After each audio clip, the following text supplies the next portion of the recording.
Thank you all for joining us today. Our work at the Bush Institute is about three main topics. Number one, ensuring opportunity. Number two, strengthening our democracy. And last but not least, advancing free societies. And today we're going to focus our conversation on this issue of opportunity and the role of cities in ensuring opportunity for people all across this country. We, of course, are watching very carefully, as so many others are, what's happening halfway around the world, in Ukraine right now as well. We have lots of commentary and resources on our website on that topic. And of course, we stand with the Ukrainian people in this fight. But today I'm joined by my colleague, Cullum Clark. He is a director of the Bush Institute-SMU Economic Growth Initiative here at the Bush Institute. I'm also pleased to be joined by Henry Cisneros, the former mayor of San Antonio and the Secretary of Housing and Urban Development in the Clinton administration. Cullum and Henry, if you could join me in this conversation. Thank you both for being here today. The reason we're talking about this topic today, Cullum just released two reports on the future of U.S. cities here at the Bush Institute.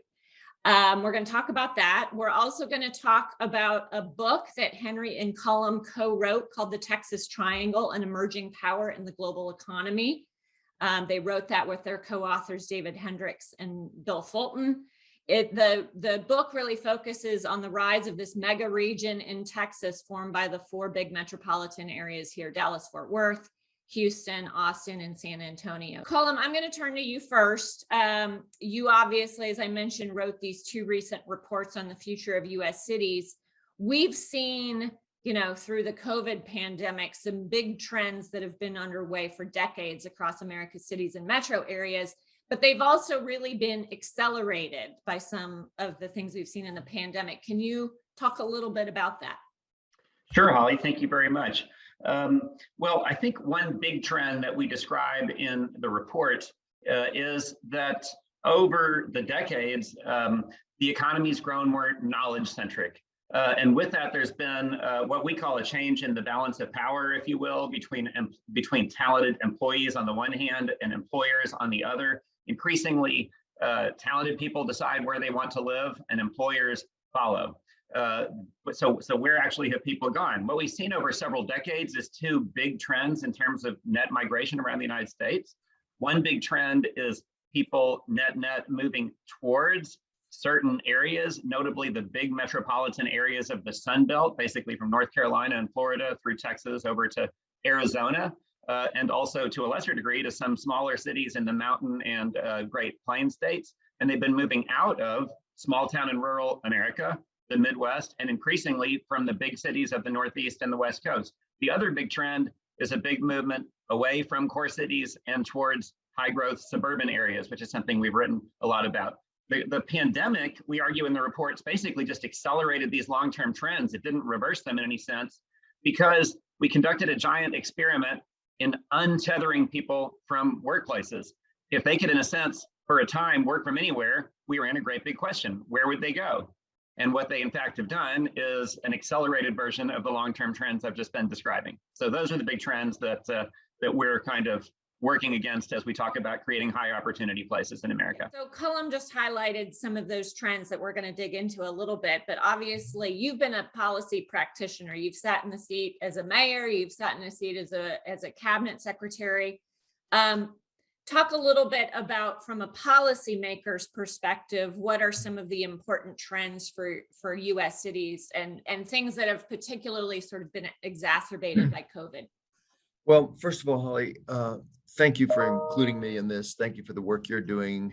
Thank you to the Bush Center, and thank you to Cullum Clark, whom I had the privilege of working with on the Texas Triangle book, and whom I respect and admire a great deal.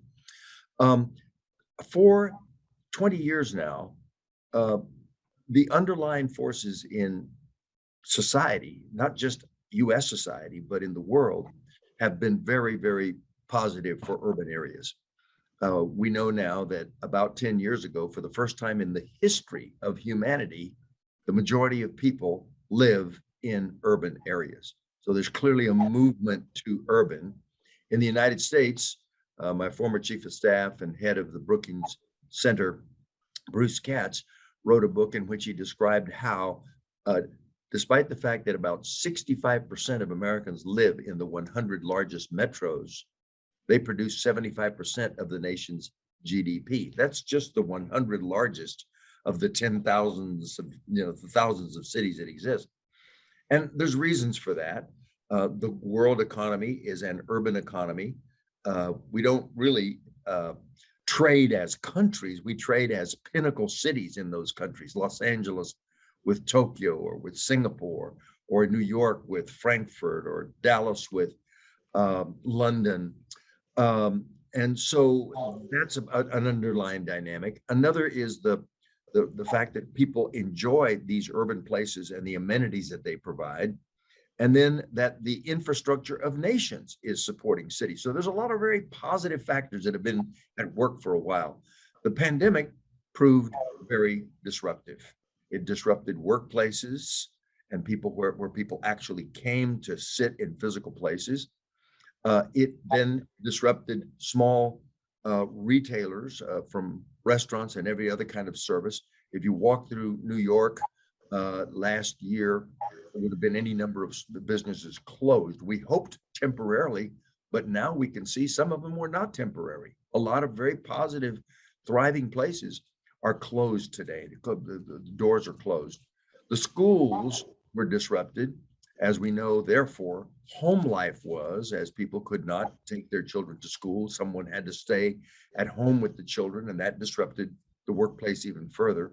Public transit was disrupted, as people were afraid in cities where they relied on public transit to use those crowded places where they might be touching the same surfaces with other people, and they have not come back yet. And then there were fears of out-migration from the cities, as some people basically said, I've had it, there's got to be a better life, and I'm going somewhere else. So this has been a very disruptive period. And let me just close by saying, as a policymaker, meaning when I was at HUD, we rode the wave of this kind of urbanization trend within the country and began to really focus on the recognition that if we supported our cities, we were supporting the national economy and national prosperity. That has been disrupted, and it's yet to be seen the kinds of things we have to do to get back on track. I think we have the outlines of what we need to be doing, but it's very serious for some places that have been seriously damaged. Yeah. Okay, let's talk a little bit more about that. Cullum, you outline in your reports this sort of formula for what cities need to do to build prosperous, high opportunity places. What's in that formula? What do cities need to be doing to get it right? Well, one thing, Holly, that I've learned from working with Henry is the basic idea that cities everywhere are competing for talent, they're competing for business and so forth. And if a city isn't investing in the future and creating the kind of the prosperous place of the future, then it's losing the competition, then it's in decline. So one thing we really try to do in this report is to kind of nail down what are the big things that count, recognizing that there are many, many small to mid-sized things too. Just to try to organize our thinking about what it means to create prosperous, high opportunity places. So we argue that you can kind of boil the formula down to a handful of things. Number one, great cities relentlessly emphasize educating their people and being centers of innovation. Number two, they build strong communities that can work together to solve collective challenges. Number three, they welcome newcomers, including immigrants, because newcomers can so often bring new ideas and enterprise to a city. Number four, they emphasize affordable quality of life so that a wide variety of people actually would choose to and afford to live there. And finally, they are growth and commerce friendly places, including, among other things, building the infrastructure that allows commerce to thrive at large scale. So these may seem kind of obvious, but what we do in these reports is we dig into a lot of individual cities and we show that this kind of formula has been very much at work in recent times in the US, and a great many cities don't score so high on some of these measures, and it's gotten them into trouble. And we also try to identify relative outperformers on this or that metric with the idea that we can all learn from success. So I'd love to hear you say a little bit more about those high performers. And you sort of took a regional look across the country at different places, different cities, different regions. What are some of those regional patterns you found as you dug into individual cities and how they're doing? Yes, well, we do a variety of quantitative things to basically identify cities, really metropolitan areas that have been in recent years outperformers on various measures of inclusive growth and opportunity for people who live there. And based on that, we do identify a number of outperformers. And what's interesting is that they tend to group together in certain geographic patterns. So in certain parts of the country, you see repeated patterns that are working in various places. But what's interesting is no place has the whole formula. They have kind of part of it. So Henry and I have written about big Texas metropolitan areas. In our report, we consider the 4 big metropolitan areas of Texas as part of the Sun Belt, and within the Sun Belt, including also places like Raleigh, Durham, and Charlotte, and Nashville, and over to Phoenix. There are a number of big, very fast-growing metropolitan areas that have gotten some things very right. They have remained relatively growth-friendly and affordable compared to cities elsewhere. They have built the infrastructure so far to allow for a lot of growth, although that remains a challenge going forward. Henry's worked on this a lot. They have, I think, also actually scored pretty high for welcoming a wide variety of newcomers. On the other hand, they don't always necessarily score so high for educational results, for example. Another group that we identify is it's kind of a little bit of an unconventional way to organize geography, but it turns out in kind of the northwestern quadrant of the country, running from essentially Minnesota through the Dakotas, over through Colorado, Utah, and the Pacific Northwest, very different geographies, but you wind up with some really similar patterns. You wind up with a number of metropolitan areas that score really quite high for getting quality of life things in pretty good shape. Surveys keep showing. They also score very high for what we and economists in general call social capital, for civic engagement, trust among citizens, building a collective capacity to get things done in their communities. A wide variety of cities from Minneapolis, St. Paul to Denver to Salt Lake, very different places score quite high in that. On the other hand, there are other measures that they don't score so high in. So that's a pattern. And then a third pattern I'd love to come back to because I think it's exciting is the emergence of some really turnaround stories in the industrial Midwest. Yep. We would single out Columbus and Indianapolis, but I think also some slightly smaller places, Grand Rapids, Michigan, for example, Fort Wayne, Indiana. There are a number of places that actually are growing, and they're actually doing better, I think, oftentimes than the media understands. So there are a lot of things happening out there, some of them quite positive. So we're tracking these trends closely. Henry, can you talk a little bit about San Antonio? Obviously, that's your hometown. You led that city, and it has been experiencing rapid growth. Talk a little bit about what San Antonio has gotten right.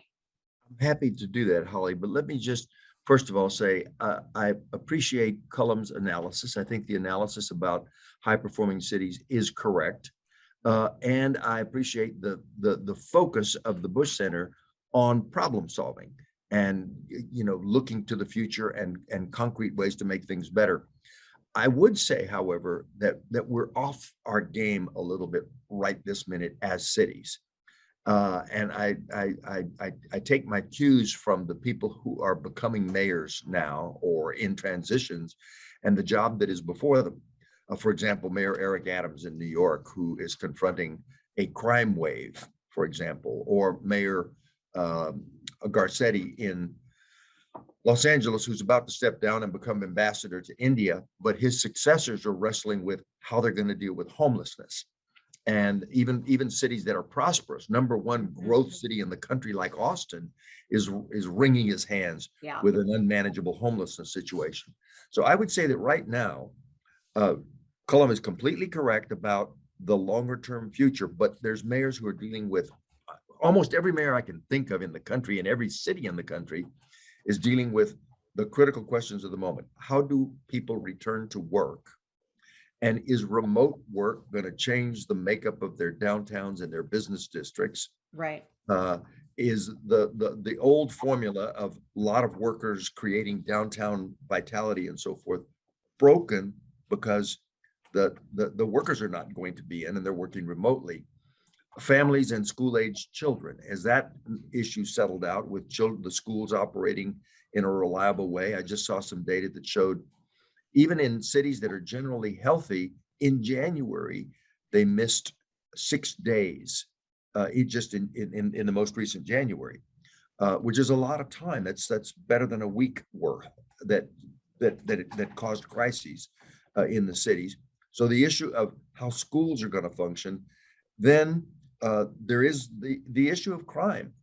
There's a lot of crime that some people attribute to the dysfunctions created by the pandemic, the stresses and the mental health issues that came as a result of the pandemic. So Cullum is totally right about where we want to be going. But if you were talking to most mayors today, they want to get there, but they have to get over the hump right now with these immediate situations. And San Antonio is an example of that. San Antonio, you're right, has been one of the nation's fastest growing cities. From roughly 2010 to 2020, the fastest growing cities by jobs were Austin, Nashville, and San Antonio in the country.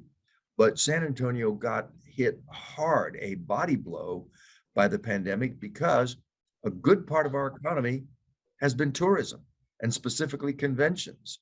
We have over 1,000 conventions a year, bring 30 million people a year to the most visited spots in Texas, like the Riverwalk and the Alamo and the other amenities that we have, like SeaWorld and Fiesta Texas. And hotel occupancies were at 10% in the depth of the pandemic. They're just climbing back now, but lots of jobs were lost.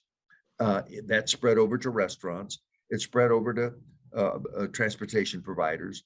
It spread over to all of the surrounding industries. And what we see across the country is that cities that depended heavily on tourism, which is more and more cities, right, therefore depended on the sales taxes and revenues created by that, and their budgets were dramatically hit. Now, it's helpful that the administration, both end of Trump and beginning of Biden, put out emergency federal grants in large amounts and stabilized those budgets so they didn't end up with massive deficits that would require cuts and so forth. But we're still in a period where the challenges are extraordinary. I use the word extraordinary quite literally. I mean, they are outside the ordinary of what cities have dealt with. When we get back on track, Cullum's formula is exactly right, and it's where we need to go. But we got to get back on the bicycle and ride. Yeah. Well, there are some very significant issues. You know, you both highlighted these trends over time of populations in cities, the growth of cities. But Henry, you're right. There's some very big current issues that are sort of making that tough right now. One is crime. Number two, housing costs. Number three, issues of homelessness. Let's take those, and slice those down a little bit. Any thoughts from either of you on some of the current sort of crime issues and how that sort of changes the conversation on cities and or what policymakers should be doing right now? Well, I'll be happy to start. I think a mayor like Eric Adams, who's a former policeman and the new mayor of New York, has the essential formula correct. That is to say, really, really competent policing and insistence on high standards of practice by the police. Forget the notion of defunding the police. They need additional funding, maybe slightly differently than in the past, but they need funding to do things like including mental health workers in their task forces and things of that nature. But clearly there cannot be tolerance of criminal behavior on the streets. And I think most cities in the country, including Minneapolis, where the whole George Floyd episode unfurled, and that would have probably been the lead city in the country to change its policing practices, in a referendum voted to fund the police and enhance the policing. So that clearly is an important piece of that equation, the crime equation. What do you want to add on that front?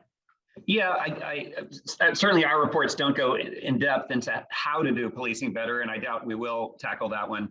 But I do think there's a larger principle that I guess I would say very much. I would echo what Henry said. I think that it's a false dichotomy to think that cities must either choose public safety or justice. They just finally have to deal with the very challenging issue of how you create a reasonably high expectation that it's safe to, drive or walk around your city, and also build trust in communities that historically have not been treated well by police in a number of cases, notably Black and Hispanic communities. There just isn't any way to get around that. They just have to do both of those things, and I think the ones that do. That they will reap the benefits. It will be very clear that they are as painful as it is to see each incident of crime or whatever. We'll know which ones are kind of spiraling out of control and which ones are doing at least a reasonably good job. Yeah. Holly, the other issue you mentioned is homelessness as a vexing problem in the short run. And what we're seeing, I think, very clearly is the lack of affordable housing. And more people are coming to the streets. The number of women with children who are homeless is up, and the number of elderly people who are homeless is up. And that's as a result of their inability to stay in rental housing. And we see when evictions are allowed again broadly, we're probably going to see a further increase in homelessness. But the answer really revolves around having enough housing at the price points that people really, really needed. San Antonio led the country, and I use those words advisedly, in creating something called Haven for Hope, which is an entire campus that includes dental care and medical care and overnight facilities for some homeless and longer-term boarding facilities for women with children, and all kinds of diagnosis and treating and educational assistance. And yet our homeless problem is very visible on the streets, because though we created a place for people to go when they're homeless, we did not create a place for them to go long-term, transition housing or longer-term housing. And that is the new challenge in cities. Places like Austin are experimenting with things like really small housing, tiny housing, and entire communities, development, subdivisions, if you will, of tiny housing for people who are homeless. We're starting a new one in San Antonio as well.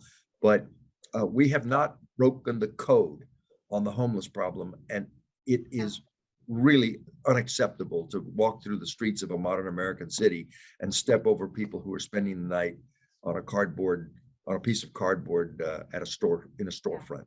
Yeah. Let's dig into this issue of housing and housing prices.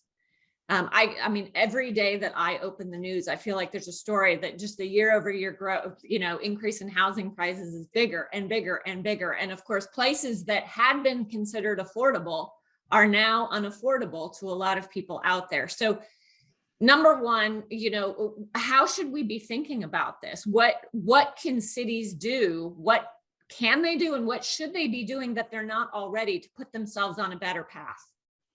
The main thing they're not doing is producing enough housing at affordable levels. It is a supply problem. There isn't enough supply of pricing at the lower levels.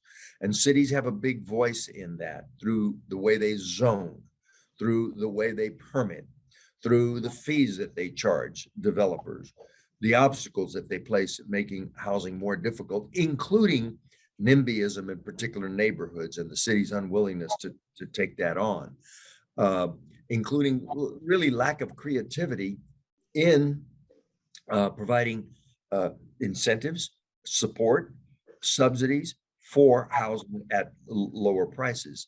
But I must say, the problem has reared its head so intensely that more cities are now becoming engaged. San Antonio will have a bond issue this May, a couple of months. For the first time in its history, there'll be $150 million choice for voters to put in place incentives and subsidization of housing with $150 million of municipal funds that had never been allowed in our city charter. We changed the charter in order to make that possible. It's just one example of kind of the extraordinary lengths that cities are going to, including places like Austin, very notably, with the massive homeless problem it has. I guess what I would add, Holly, is first of all, I think it's important that people recognize that what we're seeing in terms of the explosive increase in housing prices in so many American cities reflects a historic policy failure in America, really a colossal failure that extends back over really the last couple of decades. Economists have shown that in the 20th century, in general, in American cities, what we saw was that housing supply responded relatively quickly to rising populations in cities across America. And therefore, price levels, they might fluctuate to a certain degree, but we didn't see typically this kind of parabolic move upwards. But it has certainly been documented that in countless ways across America, generally speaking, local governments have devised essentially ever more ways to block new housing supply. I agree with Henry that oftentimes that is a response to the demand by people in the immediate vicinity of where new housing might be built to not see their neighborhood change. Some people have pointed out that what used to be not in my backyard sentiment has turned into not within 5 yards of not within 5 miles of my backyard. And I think, elected officials can be very responsive to that. On top of that, we seem to have created layers upon layer of bureaucracy in things like permitting offices that have developers pulling their hair out in frustration. So it's going to take a lot of different directions at once. But just to give you a couple of quick thoughts on where we might go with this. One is I think there really isn't a role for local leaders to kind of recalibrate, help their citizens to recalibrate how they think about new housing and newcomers coming into their city, and help them to understand that more rooftops and more income can also mean more amenities, better stores and restaurants, a bigger tax base that in turn can support better schools. So I think to help people to recapture this idea that a certain amount of growth and welcoming attitude to new people coming into the neighborhood actually will be good news for the people who are already there. I think that's not just a sort of idle speculation on my part, but I think we're seeing that, and we've written about this in a number of things at the Bush Institute. We see it in a number of basically really high growth suburban places that have the great luxury of painting on kind of a blank canvas. And when they can sort of from the start explain to their citizens what a kind of a growth friendly approach is going to create in their city, the citizens will in some cases buy in. So I think in our great core cities, it's a function of leadership in part. It's also a function of bringing a lot of different policy tools to bear. So I think every city mayor understands what the set of policy tools are, and different cities have moved forward at different paces with different of them. But there's a lot to be done on the affordable housing front. And one other thing, I think there's also a potentially something that this is something I'd like to explore more in coming times. Room for a certain amount of recalibration of the relationship between federal funding sources and cities.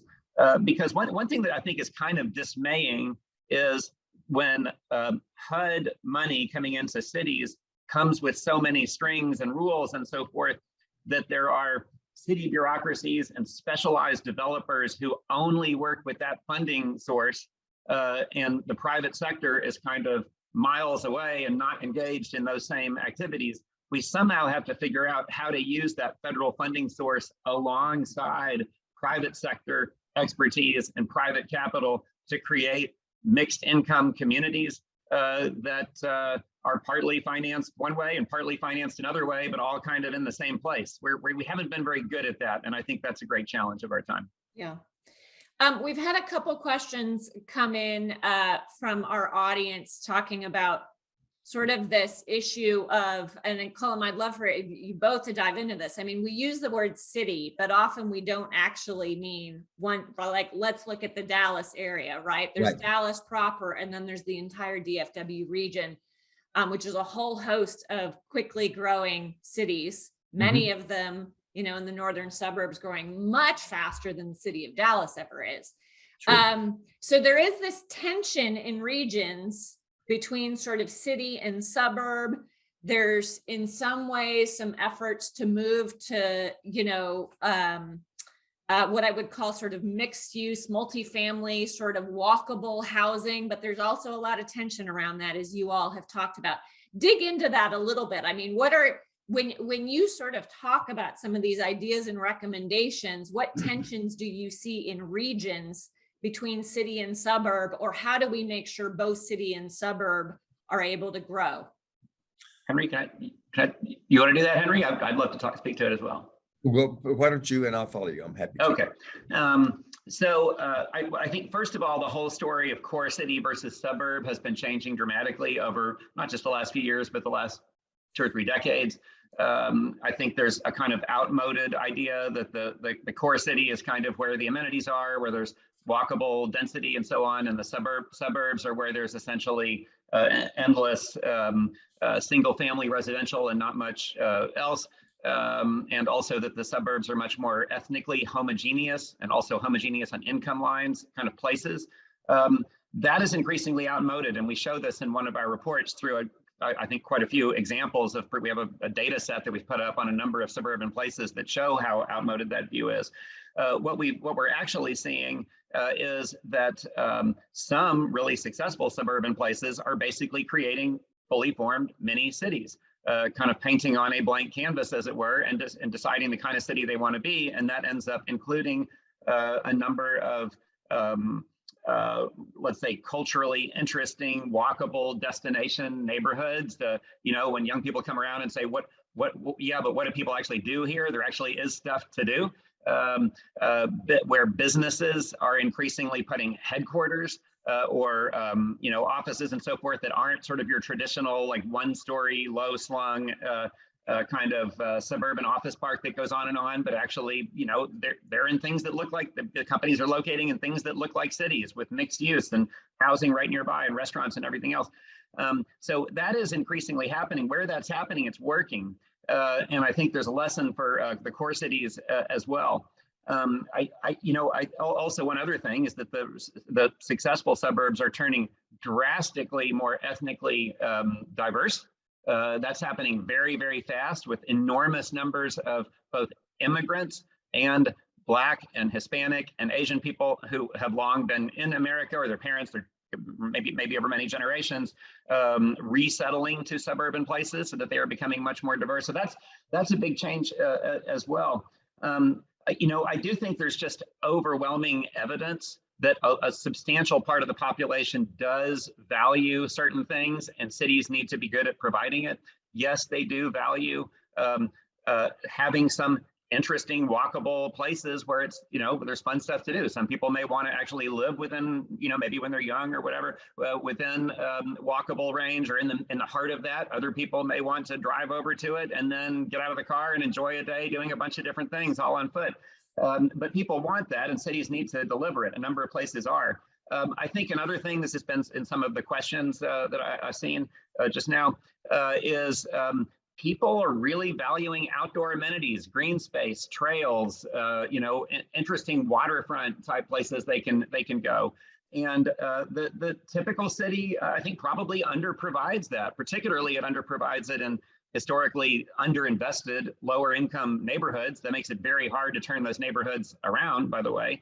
And I think also even in really high growth places where a lot of new development is happening, as developers have a crucial role to play, but leave them to their own devices. And it may well be that, high growth suburban cities will underinvest in the natural world, natural amenities and so forth, or pave over things that really shouldn't be paved over because of just the economics of it. So cities have to take the long view in what they're trying to create and what is going to ultimately make people want to live there over the long term. And so that's the kind of thing we're trying to identify in these reports. Henry?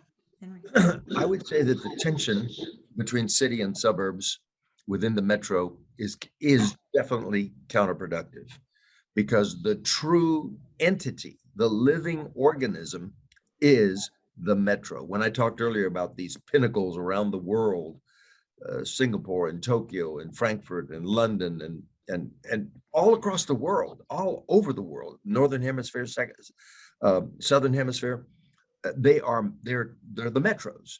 Now we live with the structure that we have, which is the central city and then multiple suburbs, and I don't expect that to change, and it shouldn't. And therefore, people focus on what the mayor of the central city takes a view that he has to focus on the central city, or she. But there need to be increasingly effective umbrella governance structures, like the councils of government. In the Dallas area, there's the councils of government, and then there's the North Texas Commission, which is very, very good at speaking for the region as a whole. And they're anchor institutions that are really regional in character, like the airport in most cities is regional in character, like the transit system that can link some of the city and the suburbs for workers is regional, like the road system, for example, and many other things, that water, planning for water and power and other basic infrastructure can be done on a regional basis.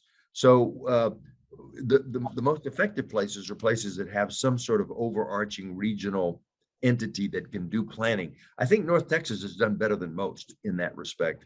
But I mean, Los Angeles, for example, has 88 cities in Los Angeles County, and they rarely ever speak to each other in a constructive way, and have no real effective mechanism for doing that. So that, I think, is very important as we think about, what I like to tell people is the way to think about a city is flying into a region, into an urban place at night in an airplane, and looking at where the lights begin and where the lights end. And it's a lot bigger than the central city, right, and it's a lot more than just the suburbs. It is an integrated, throbbing, interwoven, living organism. And we need to be thinking about how that works. Holly, can I say one more thing about core cities? I talked about suburbs, and Henry inspired me to say something additional. And that is, I've talked about how suburbs are turning into something very different than at least the successful ones than historically maybe they were. I think there's a real opportunity ahead for core cities to turn into something that's very different than what they have been as well. Typically, core cities have great assets to build on. They generally have the best arts and culture amenities, for example. They very likely they might have sports stadiums. They have a number of things of that nature, but they also have something that is kind of a disadvantage until you turn it into an advantage. They have these traditional central business districts where I would argue city after city made a historic mistake by trying to create a monocultural, a central business district that was nothing but, tall buildings holding white collar office workers in the middle of the day where everyone leaves at 5 o'clock and then it's dead. And there's a great opportunity to turn traditional downtowns into interesting urban mixed use environments, to turn where it's physically possible, office towers into apartments, and get new kinds of uses. And I think that mayors everywhere are actually trying to do that. Right here in Dallas, there's been some really good progress on that front. And I think that's an opportunity for core cities to have even the traditional business center be a place where people live and work and play. Holly, before you go to the questions, I'd like to take just a second, if I could, and make the transition from the problems we're facing today and the pandemic in particular, and the things that mayors will have to be doing to get to where Cullum's vision of highly successful, prosper places can be real. And we're at a point of inflection in, I think, our urban thinking, in that technology makes new things possible. And the pandemic has really woken us up to where things are. And I think it's critically important to think about what problems do we really have, and what are the demographics that we work with? What are the economics that we work with, and set out on the path that Cullum wants for us in that respect. So let me just tick off a handful of things here. Schools. We're seeing a lot of imagination and experimentation in magnet schools and charter schools matched with public schools and the traditional private schools. But a lot of school options are important. in our cities. New healthcare decentralization. I think we learned in the pandemic, you can't treat people in just monolithic county hospital. We've got to have a decentralized clinics across the metropolitan area to get to where we want. Cullum has talked about walkable scale. I call it villages within the city, neighborhoods that really function as if they were villages within the city. And a lot of communities are moving in that direction. Mass transit is important, and it's particularly important, going to be important in inner city mass transit, linking major growth nodes together, like, for example, high-speed rail will do, connecting Dallas and Houston, and of course the airports. Higher education, what we call anchor institutions. You can't name one of the prosperous cities in America that doesn't have a massively successful major university, whether it's a place like Marquette in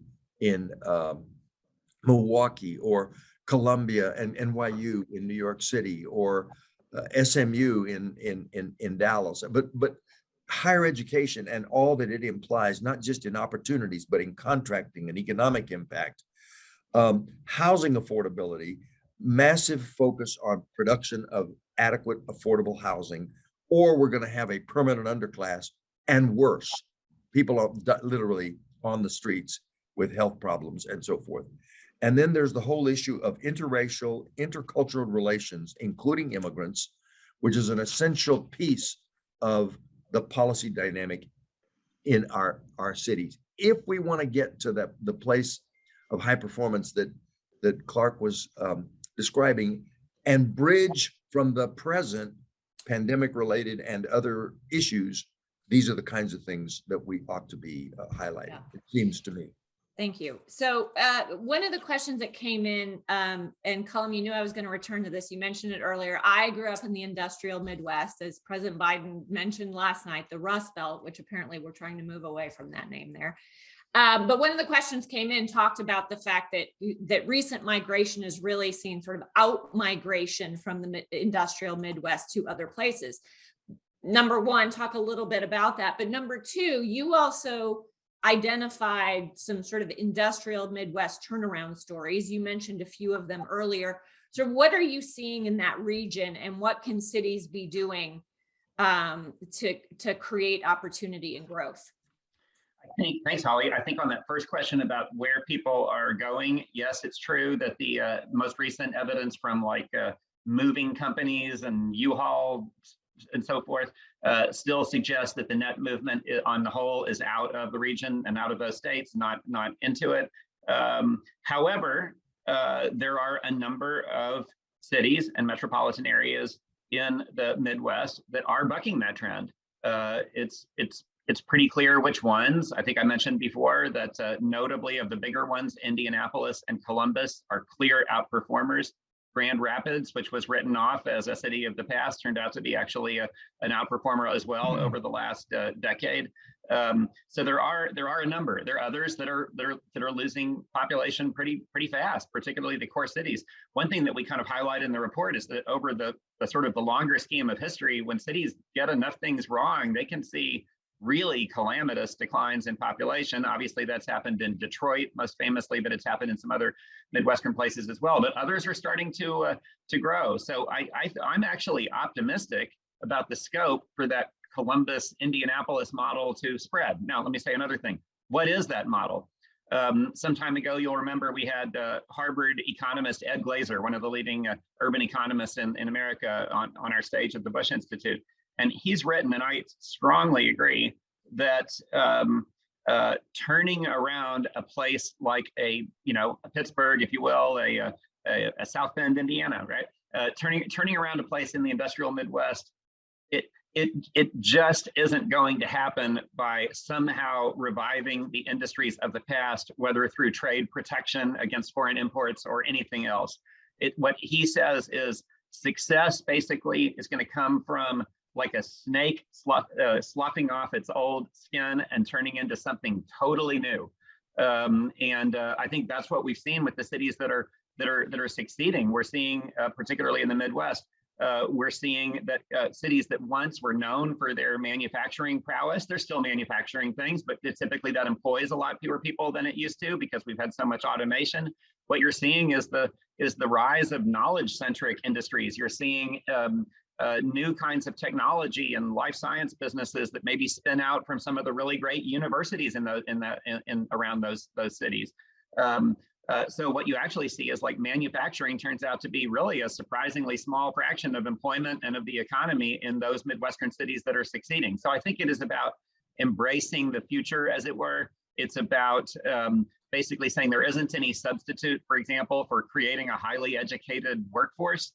One thing that was notable about the manufacturing industries of the past is oftentimes, has been oftentimes written about in maybe the 1940s or 50s or something, that a kind of a blue collar factory job could actually produce a middle income, for a family, for a single earner family, without the person having an advanced degree or particularly detailed technical skills.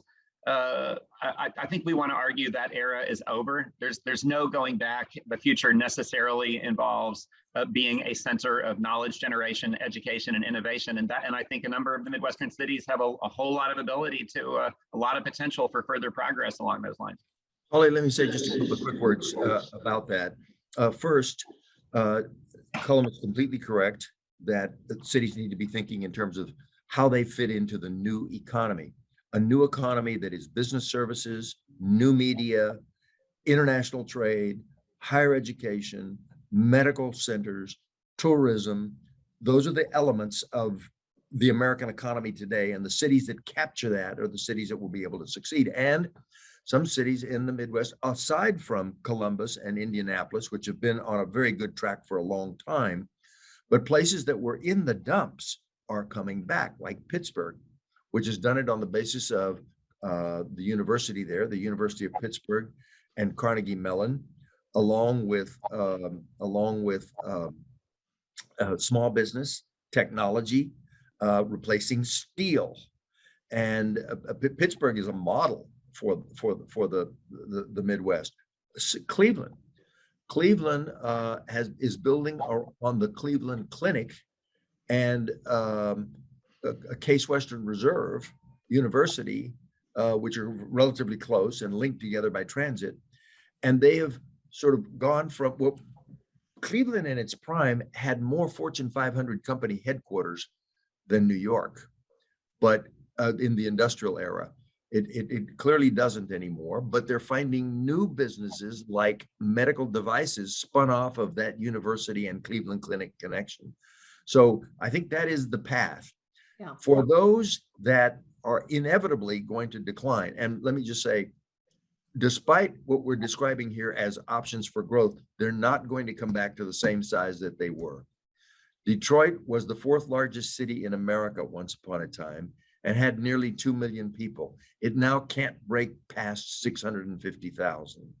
So for cities like that, not only must they think in terms of how they relate to the new economy to hold their own and maybe gain a little bit, but they have to do a new kind of planning in our country, which is right sizing, downsizing, because 650,000 people in Detroit spread across a geography that once housed 2 million means there's a lot of open space there and a lot of empty neighborhoods and a lot of entire blocks that are completely vacant and plant sites that are vacant.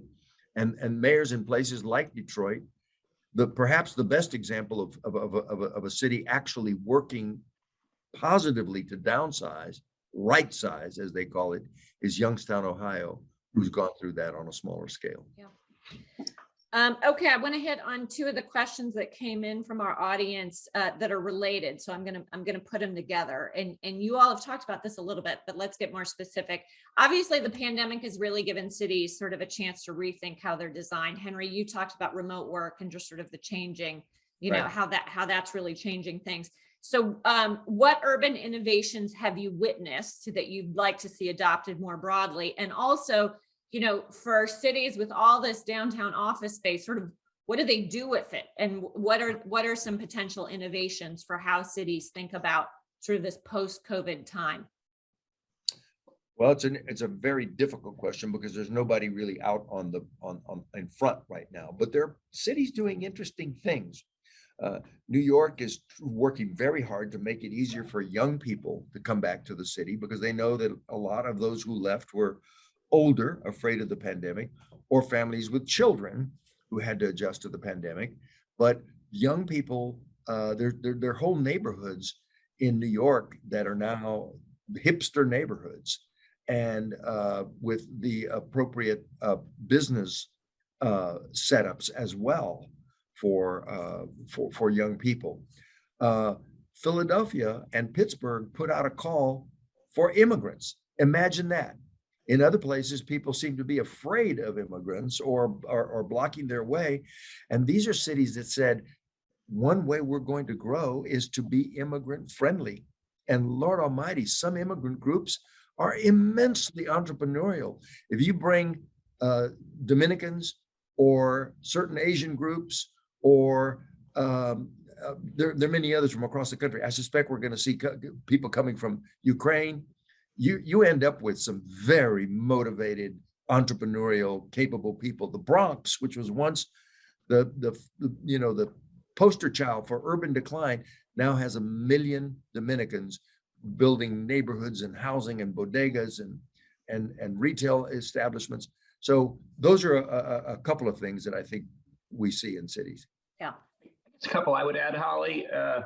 One giant question that we've just kind of glancingly touched on is the future of work. Where are we all going to be working? I just keep reading these surveys of employers and ordinary people and so forth that all seem to me to suggest the same things, that neither extreme is going to happen. We're going to have more flexible workplaces, more flexible timing as to when people are in the main office and when they're someplace else. I think that creates an opportunity in cities because it seems to me that, well, I think we've learned that humans are a very social species, and when they were, kind of locked down and then released, they really wanted to get out, right? And there's a great many. I think if you quiz people carefully, you'd find out that people who, in many cases, if they were like in a small apartment by themselves all the time, that they were going nuts. And at the same time, maybe they don't want to make that long commute 5 days a week to some, central city workplace. So I think that creates an opportunity for creating more third spaces within cities, more places that are kind of close to where there's a lot of people living, where there's WeWorks or common desk type places, but coffee shops and some outdoor places to hang out with your laptop and so forth, maybe get together with a handful of people that you work with on your team. I think getting a lot more creative about just how people come together someplace other than the traditional workplace and both socialize and actually work as well. I think we've clearly seen some things happen on that front in the last couple of years.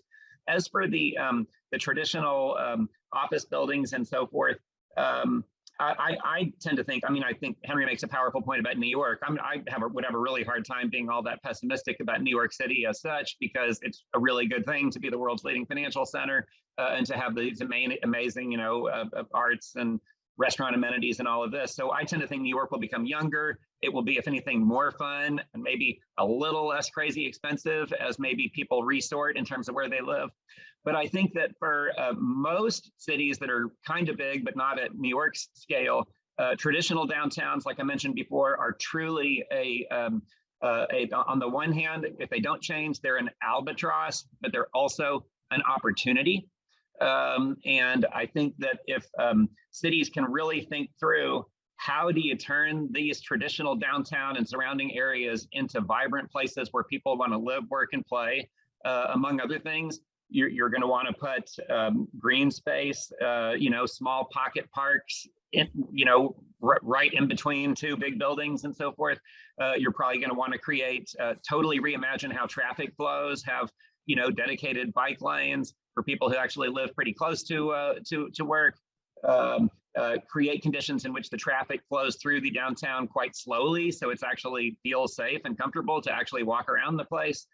It will be difficult to turn some of the the office buildings with the biggest floor plates into apartments, because people like to have a window in their apartment and so forth. So that will be a challenge. I think in some cases, older, big office towers at the end of the day need to come down and turn into places where people can live. That will be a planning challenge for mayors and city governments and developers, but it's also a huge opportunity. So I think we are seeing some of that happening. I mean, in our own city of Dallas, we're seeing a absolute transformation of downtown. It's kind of in the early days in some ways, but the number of parks is growing and the number of bike lanes is growing. And actually the number of people living there is, while still kind of small, is a heck of a lot bigger than it was even 5 years ago. Okay, we are coming to the end of our time, but I'm gonna give you one last question that came in from our audience. I know many of the people listening in today are part of the private sector, and one of the topics that came in is, what are the highest priorities that the private sector can focus on that really helps the public sector? Henry and Cullum, I'll let you close with that question. I'll let Cullum close and intervene here by just saying, I think we need to see a lot of private sector innovations in education.